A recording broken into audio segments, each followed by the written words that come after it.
Halo, saya Farah dari 9B akan menjelaskan tentang dinamika perwujudan Pancasila sebagai dasar negara dan pandangan hidup bangsa.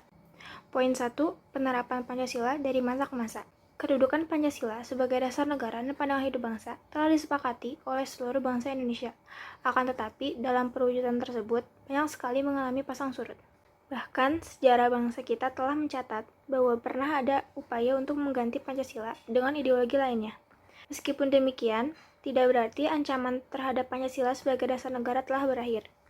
Tantangan masa kini dan masa depan yang terjadi dalam perkembangan masyarakat di Indonesia dan dunia internasional dapat menjadi ancaman bagi nilai-nilai Pancasila sebagai dasar negara dan pandangan hidup. 1. Masa awal kemerdekaan 1945 sampai 1959. Sejak awal kemerdekaan, seluruh rakyat Indonesia bertekad untuk menentukan nasib bangsa sendiri yang baru saja lepas dari belenggu penjajahan dengan berupaya mempertahankan kemerdekaan dari berbagai ancaman. Upaya-upaya mengganti Pancasila sebagai dasar negara. 1. Pemberontakan Partai Komunis Indonesia di Madiun 18 September 1948. Pemberontakan ini dipimpin oleh Musso. Tujuan utamanya adalah mendirikan negara Soviet Indonesia yang berideologi komunis. Dengan arti lain, pemberontakan ini bermaksud mengganti Pancasila dengan paham komunis. 2. Pemberontakan Darul Islam atau Tentara Islam Indonesia 7 Agustus 1949. Pemberontakan ini dipimpin oleh Sakarmaji Marijan Kartosuwiryo.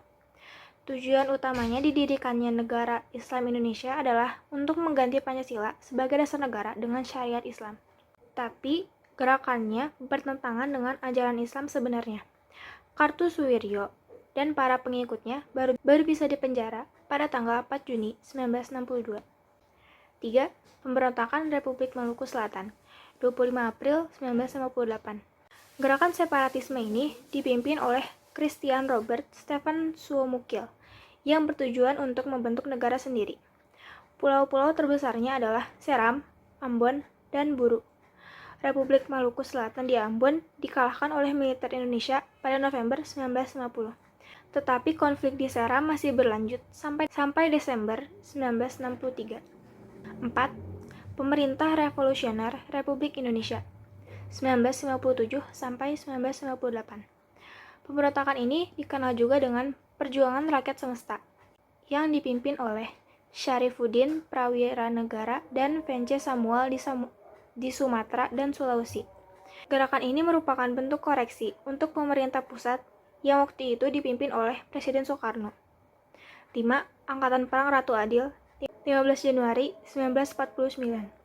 Angkatan Perang Ratu Adil didirikan oleh Kapten KNIL Raymond Westerling. Pemberontakan ini bertujuan untuk membebaskan rakyat Indonesia dari tirani.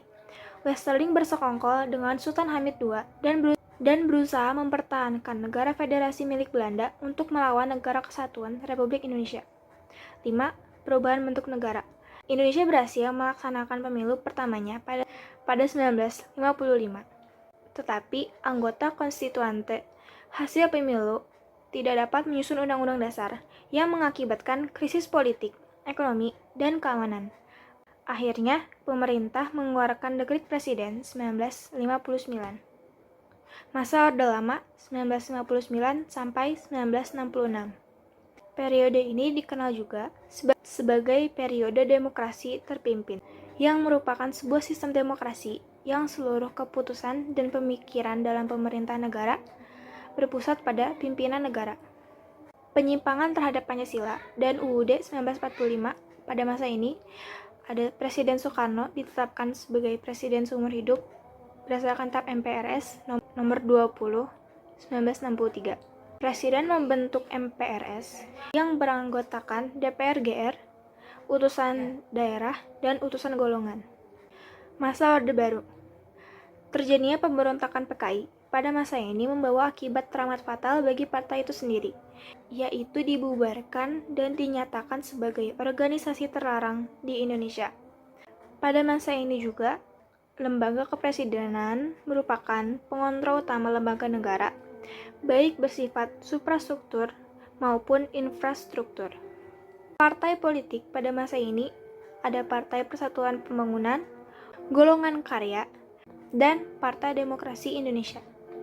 Ada juga peristiwa pelanggaran hak asasi manusia, yaitu kasus Tanjung Priok, kasus Marsinah, dan kasus wartawan Udin dari Harian Bernah Yogyakarta.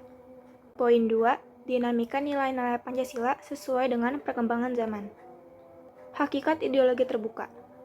Definisi ideologi menurut pendapat pakar Frans Magdi Suseno adalah, dalam arti luas, ideologi sebagai segala kelompok cita-cita, nilai-nilai dasar, dan keyakinan-keyakinan yang dijunjung tinggi sebagai pedoman normatif.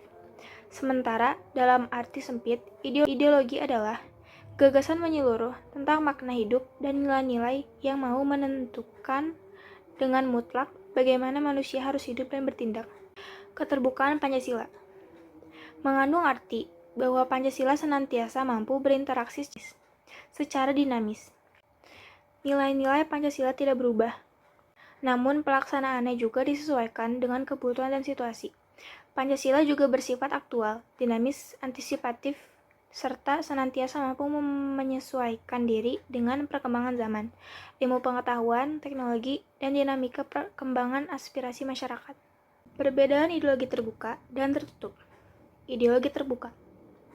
Nilai dan cita-cita sudah hidup dalam masyarakat, milik seluruh rakyat sekaligus menjiwai ke dalam kepribadian masyarakat. Isinya tidak operasional kecuali diwujudkan dalam konstitusi, dinamis dan reformis, dan mengikuti perkembangan zaman. Ideologi tertutup. Bukan dari cita-cita yang hidup di masyarakat, nilai dan cita-cita sekelompok orang yang mendasari nilai dan tujuan kelompoknya. Loyalitas ideologi kaku dan hanya hegemoni beberapa kelompok. Ketaatan mutlak kadang menggunakan kekuasaan dan kekuatan, statis dan rigid, dan juga tidak mengikuti perkembangan zaman. Kedudukan Pancasila sebagai ideologi terbuka Pancasila. Stabilitas nasional yang dinamis, larangan memasukkan nilai-nilai terlarang, mencegah berkembangnya paham liberal, larangan terhadap pandangan ekstrim yang menggelisahkan masyarakat, penciptaan norma yang harus melalui kesepakatan. Keterbukaan ideologi Pancasila. 1. Nilai dasar. Merupakan hakikat kelima sila Pancasila. Nilai dasar ini bersifat tetap dan melekat pada kelangsungan hidup negara. 2. Nilai instrumental. Sebagai penjabaran dari nilai-nilai dasar ideologi Pancasila berupa peraturan perundangan dan lembaga pelaksanaannya. 3. Nilai praksis. Merupakan realisasi dari nilai-nilai dasar ideologi Pancasila, suatu pengalaman nyata dalam kehidupan sehari-hari. 4. Dimensi idealisme. Menekankan bahwa nilai-nilai dasar yang ada di Pancasila yang pada hakikatnya bersumber pada filsafat Pancasila. 5. Dimensi normatif.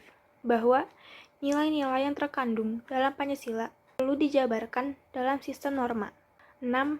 Dimensi realitas. Bahwa suatu ideologi harus mampu mencerminkan realitas kehidupan yang berkembang di masyarakat. Perwujudan nilai dasar Pancasila sebagai ideologi terbuka. 1. Nilai ketuhanan. Sebagai ideologi terbuka merupakan bentuk hubungan warga negara Indonesia sebagai individu dengan Tuhan Yang Maha Esa. 2. Nilai kemanusiaan. Bentuk hubungan warga negara Indonesia dengan sesama manusia sebagai makhluk sosial. 3. Nilai persatuan. Bentuk hubungan warga negara Indonesia dengan bangsa dan negaranya sebagai makhluk politik. 4. Nilai kerakyatan. Bentuk hubungan warga negara Indonesia dengan kekuasaan dan pemerintah sebagai pemegang kedaulatan rakyat. 5. Nilai keadilan. Hubungan warga negara Indonesia dengan kesejahteraan serta keadilan dalam kehidupan bermasyarakat, berbangsa, dan bernegara. Poin 3. Perwujudan nilai-nilai Pancasila dalam berbagai kehidupan. 1. Bidang politik dan hukum. Pembangunan negara Indonesia menjadi negara modern, salah satunya membangun sistem pemerintahan sesuai perkembangan zaman. 2. Bidang hukum. Diarahkan pada terciptanya sistem hukum nasional yang berdasarkan Pancasila.